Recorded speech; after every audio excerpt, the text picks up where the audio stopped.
तर जय शिवराय सर्वांना. पुन्हा एका नवीन व्हिडिओमध्ये तुम्हा सर्वांचं स्वागत आहे. तर मी आर्टिस्ट ओमकार गायकर तुमच्यासाठी घेऊन आलोय खास नवीन पेंटिंग सिरीज, जे की छत्रपती शिवाजी महाराज यांच्या जीवनावर आधारित होणार आहे.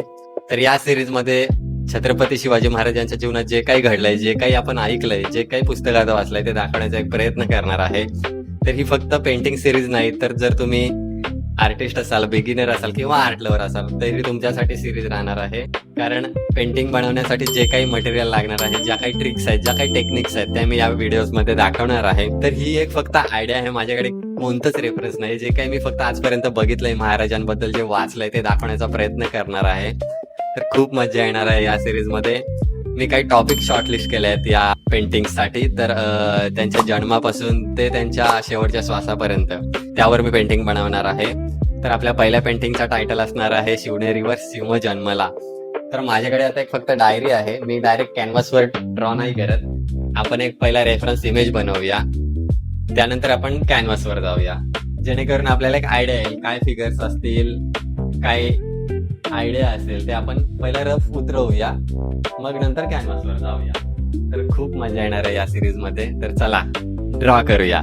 प्रत्येकाचं एक स्वप्न असतं, जेव्हा आपला बाल जन्माला येईल तेव्हा आपण त्याला पहिल्यांदा आपल्या कुशीत घ्यावं. तर तोच सीन दाखवण्याचा आपण एक प्रयत्न करू. तर अगोदर मी 4 आउटलाईन ड्रॉ करून एक कॅनव्हास दाखवतोय. यामध्ये आपण ड्रॉ करू. तर हेड दाखवायचं, आपण एक सर्कल ड्रॉ करून घेऊया आणि बॉडीसाठी एक इलिप्स ड्रॉ करून घेऊया आणि आपल्याला बसलेलं दाखवायचं. तर त्यासाठी आपण एक हाफ सर्कल आणि हाफ कोन दाखवून एक शेप ड्रॉ करून मांडी सारखा दिसेल असा एक ड्रॉ करून घेऊ. जर तुम्हाला फ्री हँड ड्रॉ करायचं असेल तर तुम्हाला त्यासाठी खूप प्रॅक्टिसची गरज आहे, तरच तुम्ही ड्रॉ करू शकता. अदरवाईज तुम्ही ग्रीड मेथड सुद्धा यूज करू शकता जर तुम्ही बिगिनर असाल तर. आपण एक बाल दाखवूया छोट्या कुशीमध्ये, जे की महाराज असतील. मी सध्या फक्त एक पोझिशन्स, लोकेशन्स काय असेल ते एक डिसाईड करून घेतो.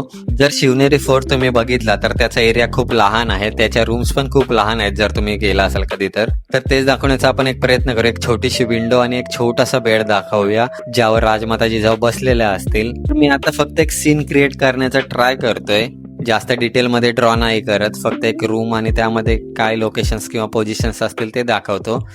तर हे फक्त आता मी ट्राय केलंय. आता थोडंसं डिटेलमध्ये जाण्याचं एक ट्राय करू आपण. आणि थोडं मला लहान वाटत होतं मागचं स्केच, थोडं आपण ऑब्जेक्ट्स मोठे दाखवण्याचा ट्राय करू, फिगर्स ज्या असतील आपल्या. तर मी आता डायरेक्ट डिटेलमध्ये ड्रॉ करण्याचा ट्राय करतो आणि यासाठी तुम्हाला खूप प्रॅक्टिसची गरज आहे. कारण मला आता कन्सेप्ट तर समजली आहे मला काय ड्रॉ करायचं आहे. तर मी आता डायरेक्ट डिटेलमध्ये ड्रॉ करतो. तर बालाचा फेस वगैरे, आईज वगैरे, इयर्स काय असतील तर ते मी डायरेक्ट ड्रॉ करतो आता.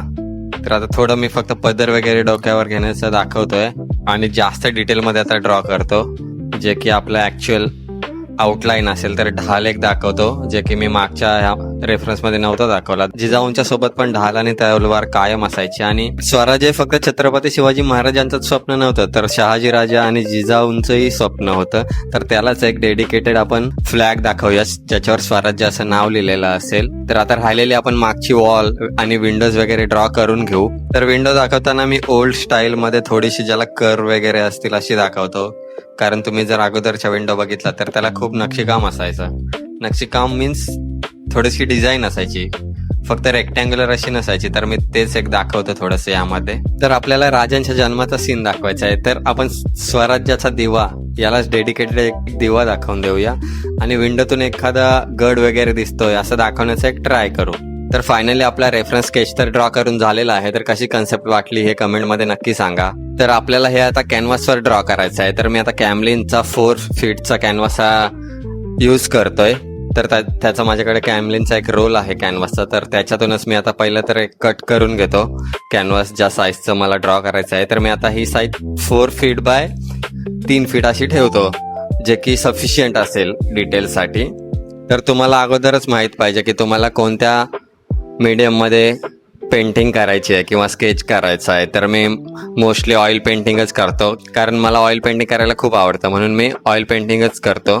तर ही पेंटिंग पण आपण ऑइलमध्येच बनवूया. तर अगोदर तर मी कॅनव्हास पहिला वॉलवर स्टिक करून घेतो. माझ्याकडे आता ट्रायपॉड तर नाही आहे, तर मी आता कॅनव्हास डायरेक्ट वॉलवरच स्टिक करतोय, जे की इझी पडेल मला. तर मी कॅनव्हास तर स्टिक केलंय वॉलवर. तर आपण आता आउटलाईन ड्रॉ करूया. तर आपण अगोदर एक छोट्या पेजवर रेफरन्स ड्रॉ केलेला, आता याच्याच रेफरन्सने आपण कॅनव्हासवर आउटलाईन ड्रॉ करूया. तर जिजाऊंचा फेस ड्रॉ करताना आपण थोडा राईट साईडला ड्रॉ करू, एकदम सेंटरला नाही घेत मी, कारण या साईडला परत आपल्याला विंडो वगैरे दाखवायची आहे. तर आपण थोडंसं राईटला घेऊ. तर अगोदर तर मी फेसची आउटलाईन ड्रॉ करून घेतोय. तर अगोदर जसा आपण पेजवर ड्रॉ केलेला स्केच तसाच आता आपण कॅनव्हासवर ड्रॉ करूया, सेम ॲज इट इज.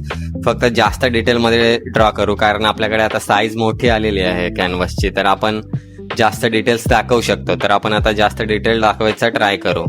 तर सेम रेफरन्सने आपण सेम जे काही आपले पोझिशन्स आपण फायनल केलेल्या किंवा जो काही आपण स्केच फायनल केलेला तो ॲज इट इज आपण उतरवून घेऊया कॅनव्हासवर. तर यासाठी तुम्हाला फ्री हँड ड्रॉइंगची खूप प्रॅक्टिसची गरज आहे, जर तुम्हाला फ्री हँड ड्रॉ करायचं असेल तर. किंवा तुम्ही एखादा रेफरन्स इमेज जरी घेतलात जो की तुम्हाला गुगलवर, पिंटरेस्टवर इझिली मिळून जाईल, तो ड्रॉ करण्याचा तुम्ही हवं तर ट्राय करा एकदा. त्यासाठी तुम्ही ग्रीड मेथड सुद्धा यूज करू शकता, जे की बिगिनर्ससाठी खूप इझी आहे ड्रॉ करण्यासाठी. कारण मेन काय असतो आपला, जे की आउटलाईन आहे ती जर तुमचे बॉडीचे पोश्चरच सेम नसतील तर तुमची पेंटिंगच नीट नाही येणार. तर त्यासाठी तुम्हाला ह्युमन बॉडीच्या एक पार्टचं नॉलेज खूप गरजेचं आहे. तर आता मी ही पेंटिंग सिरीज तर चालू केलेली आहे. होप ही पेंटिंग सिरीज संपेपर्यंत तुम्ही नक्की पेंटिंग करायला शिकणार. तर आता फेसचं आपण डिटेलिंग ड्रॉ करू, जे की आईज, नोज, माउथ वगैरे असेल ते डिटेलमध्ये आता ड्रॉ करू शकतो, कारण आपल्याकडे आता एरिया खूप मोठा आहे. तर मला आता बालाकडे बघताना दाखवायचं आहे थोडंसं जिजाऊंना, तर तेच दाखवण्याचा मी ट्राय करतो डिटेलमध्ये. तर साडीचे फोल्ड्स वगैरे काय असतील ते पण मी आता दाखवतो यामध्ये. आणि आता राजांचा फेस वगैरे आपण ड्रॉ करून घेऊया, जे की बालाचा फेस असेल. आणि बाकीचे जे डिटेल्स राहिले असतील ते पण आपण आता ड्रॉ करून घेऊया. जर तुम्ही कम्पेअर केला तर आपला स्केच आणि हा आपण कॅनव्हासवर आउटलाईन ड्रॉ केले ती एकदम ॲज सेम आहे. फक्त थोडेसे डिटेल आणि थोडेसे काही मॉडिफिकेशन असतील ते केलेले आहेत आपण या आउटलाईनमध्ये. तर हा होता या सिरीजच्या आपल्या पहिल्या पेंटिंगचा पार्ट 1. तर कशी वाटली कन्सेप्ट कमेंटमध्ये नक्की सांगा. आणि नेक्स्ट पार्टसाठी सबस्क्राईब करा विसरू नका आपल्या ओमकार आर्ट्सच्या चॅनलला. तर चला, बाय बाय.